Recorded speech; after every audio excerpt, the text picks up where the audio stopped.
Hi and welcome to this presentation of SellPhone, a business game where you sell cell phones. I'm Martin Schaffernicht, University of Talca in Chile. Here you see the picture of Stefan Grösser, University of Applied Sciences Bern in Switzerland. We too have developed that game as a component of a book. The book, as this here, it's a little thick, a lot of exercises, and many of them involve trying out things, and that's what SellPhone is for. SellPhone itself, it runs on cell phones, on tablets, on web browsers in general. You're supposed to have a couple of worksheets to use that properly, and you can find them on the book's interactive website. Let's have a look at that. The usual way how you get to the simulator is through the book. So if you look in Wiley's website, Wiley is the editor of the book, you will find the book's page, and you will also find the book's companion website with several kinds of additional materials that you can download. Some of those are the worksheets and exercises, the other is the link to the SellPhone simulator. If for any reason you didn't have the book yet, you may have stumbled upon the simulator just by looking around in IC Systems Exchange webpage. You can actually search for SellPhone there and you will find the simulator. The simulator comes in two versions. One version, we call it the SellPhone Solo, because it's for single players, it's one person, and the other role in the game is played by the computer. There is a second version where both roles are played by human players, but in this tutorial we will focus on the solo version. So let's go into it. When you activate the game, the first thing you see is an information screen, and it gives you some context about the game itself and its relationship with the book, Growth Dynamics in New Markets, and it explains the essentials of navigating through the game. So let's look first at that context. SellPhone, the game where you sell cell phones, it is not a standalone thing. It's supposed to be used together with a book, and you will see why that's the case. In general terms, in the game and in the book, you play the role of a manager of a mobile phone company. The name is Nutel, and you are endeavoring in a new market in a country called Plutonia. Plutonia, you can see it on the map here. It's an island somewhere lost in the ocean.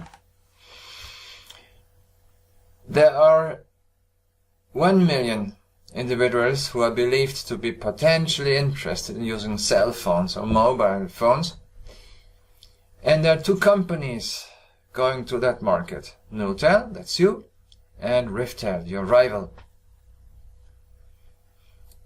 There's a goal in that game, and it's the same goal for each of the roles. Both Nutel as well as Riftel try to achieve the best possible accumulated profits over 1 year's time, over 12 months. Thirdly, you both have 5,000 customers when you take over, and there are 5 decision variables which you will be allowed to use during the game, and they have default values at the beginning. The sales price is $50, the subscription rate is $20, and the life cycle duration, which is the number of months that these phones and the contracts will be operating, it's set at 9 months.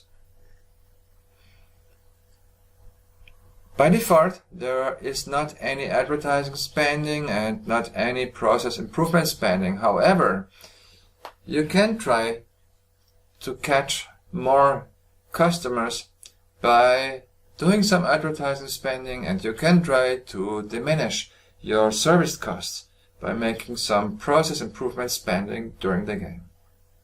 So, during the game, each month, you at Nutel and your competitor at Riftel, which is in that case here played by the model, by the computer, you can set the values of each of the decision variables, and there will be only an upper and lower limit to that.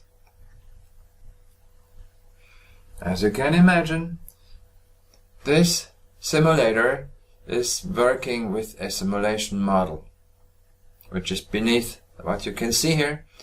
And just like in real life, you cannot have a look at that model. You cannot directly expect it. And being a game, of course, there is a certain number of simplifying assumptions in that model and in that game. So that's about playing the game. But then, consider the following two questions. What is a good performance in terms of accumulated profits? How much is satisfying? How much is good enough? How can you know? How can you find out? Which policy will allow you at Nutel to use your 5 decision variables in the best possible way? You cannot directly see that by looking at the interface, but that's the thing the book is about. So in chapter 1, it gives you a more detailed briefing into your initial situation at Nutel in Protonia, and then it asks you to play a couple of times and take note of what's happening in worksheets. You can download them from the website or use the ones you find in the book to make photocopies. And then, chapter by chapter, it guides you through elaborating a version of that model so you can understand what's going on and try out different decision policies.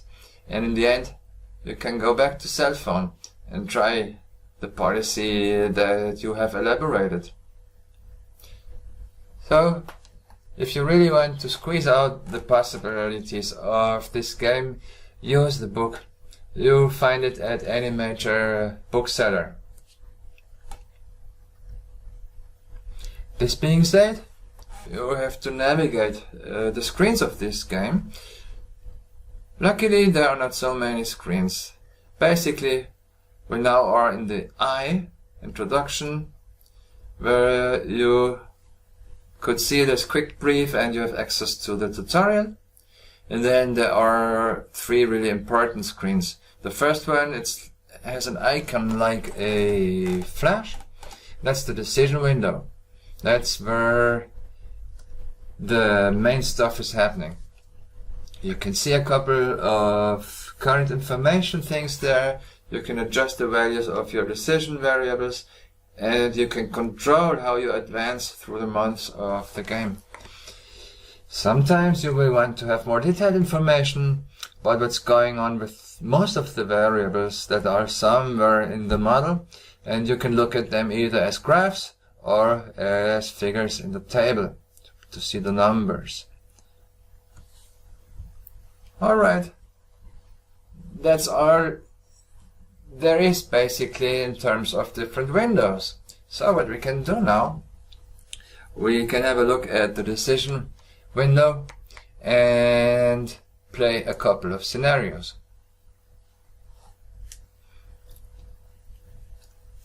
What you see now is the white decision screen. It's empty because we didn't do anything yet.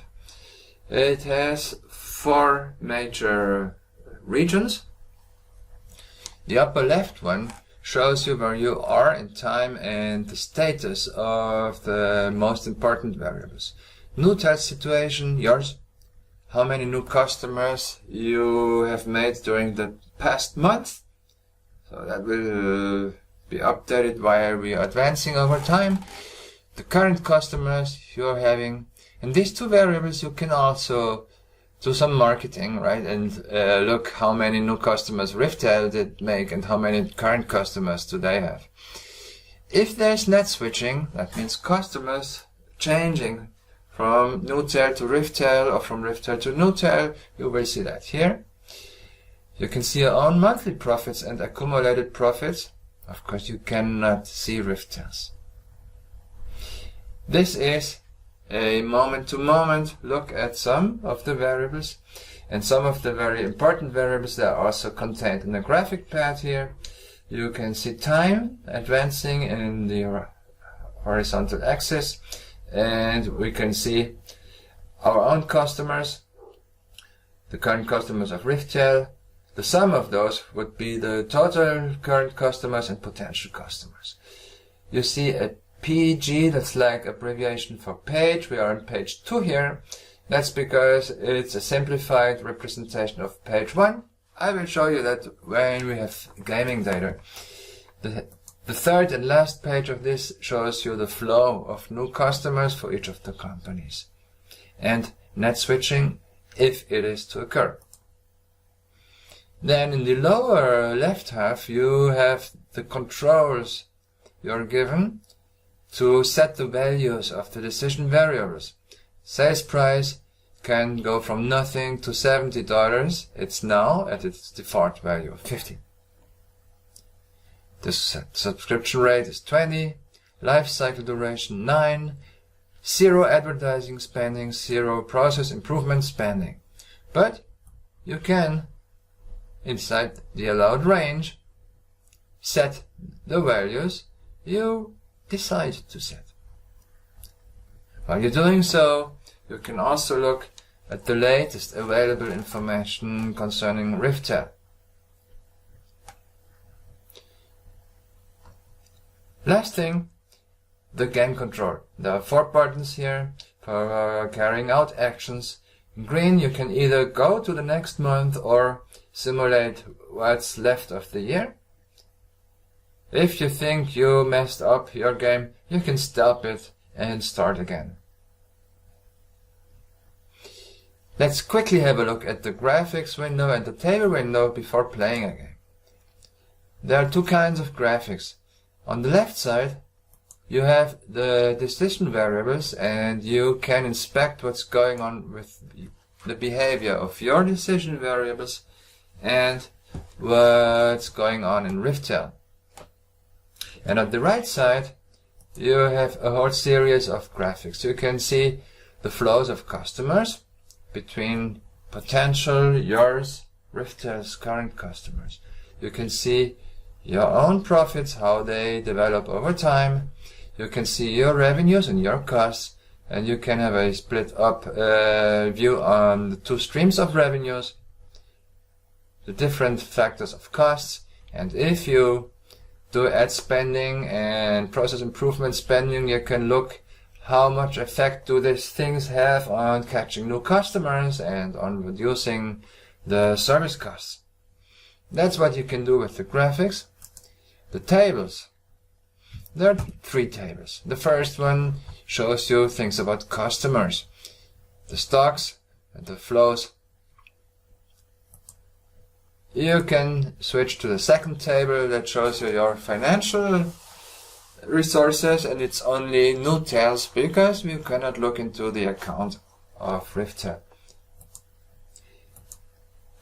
The third table displays the development or behavior of the decision variables and how that plays out in new customers for both companies and your own monthly profits.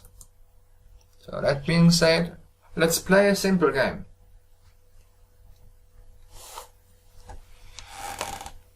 Just to see what would be going on, let's just click go to next month. Without having any better idea, we can just stick to the default values of the decision variables. And you can see each time you click there, something's going on.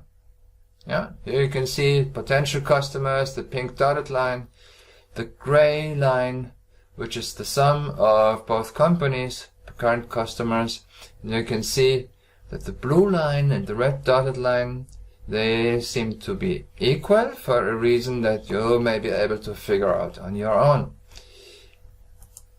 Continue a couple of months, you see that something systematically is happening, and we can look at the flows, how many new customers are being absorbed by each of the companies, and yeah, you can see that it's the same number for each of the companies, and this dotted pink line here, there's no net switching between the two companies.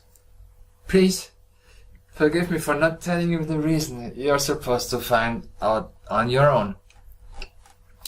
There are two axes here. One is for the two flows, new customers of each company, and the other one is for net switching, because net switching will be just a couple of people usually. Let's have a couple of months more. And if you think you won't change things any longer, you can just use this button here to go to the end of the year. So you see a very typical shape here. And you can look at that as a curve or as an area. That's page 1 graphic. The blue area, that's your current customers at Nutel. The red one is the area representing the number of current customers of Riftel, and the gray area is potential customers. It's diminishing over time, right? The area is diminishing, and if you look at it as a curve, you see that the curve's level is diminishing. What's been going on in the graphics? Nothing much on the left side, because both companies have used the default values the whole year, so they have equal values, and there's nothing interesting to be seen here. Customer movement may be found more interesting. You see your own and Nutel's customers, it's going up, it's going down, it stays over 0 the whole time. There has been no net switching of customers. Well, how about profits? Monthly profits, not to be confounded with accumulated profits, please. How many dollars per month you have made? A lot. If you look at it as revenues in green and costs in red, you can see that the difference is growing over time and then stabilizing. This must be your profits. Revenue consists of two streams. One has to do with selling phones and contracts to new customers, that's the blue line. One has to do with receiving money from current customers, the subscription rate, that's the pink line. Again, allow me not to comment on why the shape. That's your own inquiry to do with the book. Talking about cost factors, only 2 of them are visible now, because there was no advertising spending and no process improvement spending. So we see the costs of selling phones to new customers and the costs arising from serving the current customers. We might look at the same thing as tables. We're still at table 3 because that's where I left it before. Yeah, that's kind of where nothing happened here because we didn't change any values. We can look at the customers, how they unfolded from the first day, until the last day, and the same thing about financial information. One thing you might find interesting, if you want to do more calculations and analysis, just use your right mouse button and select copy data. You have that in your clipboard and you can paste it into your spreadsheet application. And if you want to use the graphics somewhere else, just use the right button of your mouse and select the last option in the pop-up menu, copy image, and you can paste that as an object in any other application you're running on your computer. Last thing to know about the graphs, if you hold the left mouse button, press down and slide across the time scale from the beginning towards the end,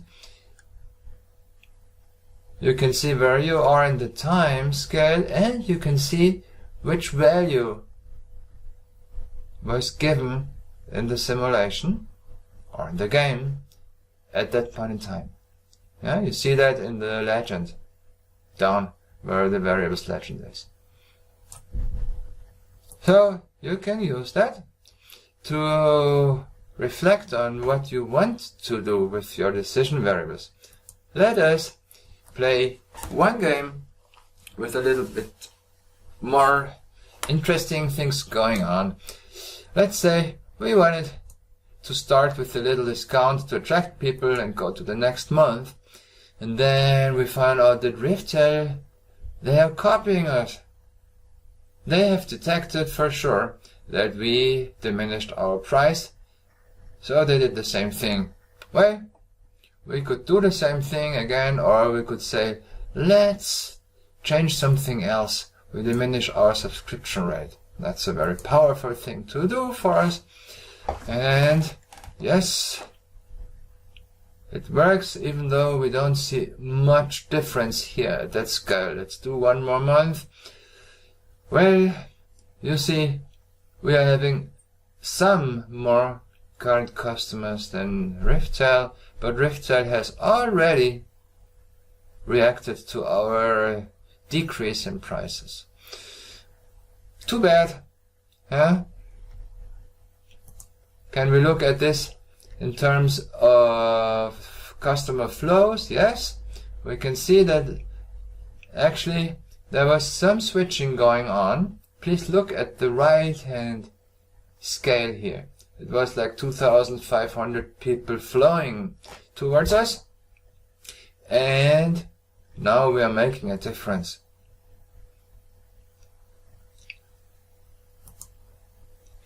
If you would like to look what's going on with the decision variables now, we could see that the sales prices are the same, and the subscription rate, well, we diminished it from 20 to 15, and 1 month later, look at that.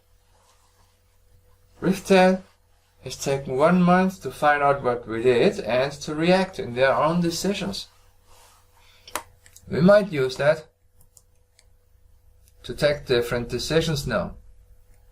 Let's say, okay, let's not fight about the price for a little time, but we want to decrease our life cycle duration, because maybe we can make people re-buy our phones quicker. Oh, let's go on there. From what you can see, two things have happened. We don't really win so much more new customers, and Riftel has already responded to what we were doing. What else could we do? Switch back to 9. Do some advertising spending. Oh yes, you see this has had an effect, huh? So if it's such a nice effect, let's do it again and again. And we can do it until the end of the year, because I believe you already see how to use that interface. Now we can see that actually we have left behind our rivals in terms of customers. Yeah, you see that here, the difference between the line. If you prefer to look at it at an area, you might see that the area here, the blue one, is bigger than the red one. If you want to look at that in terms of flows of customers being absorbed by the companies, well, you see that the blue line is well above the red dotted line, right? We can look at that as the graphics. And indeed, in life cycle duration and all the other variables, it seems like Riftel has been in kind of a reactive way of doing things. How much did we make? And I don't mean customers, but accumulated profits. Look, 35 million. Is that a lot? Who could tell, right? Let's do the default game again and just simulate to the end and compare how much do we have now. 38.2 million, which is like 3 million more. Maybe this is helpful for you to see that it's not an obvious thing to do. And that would bring me back to the first screen, just to make a finish here.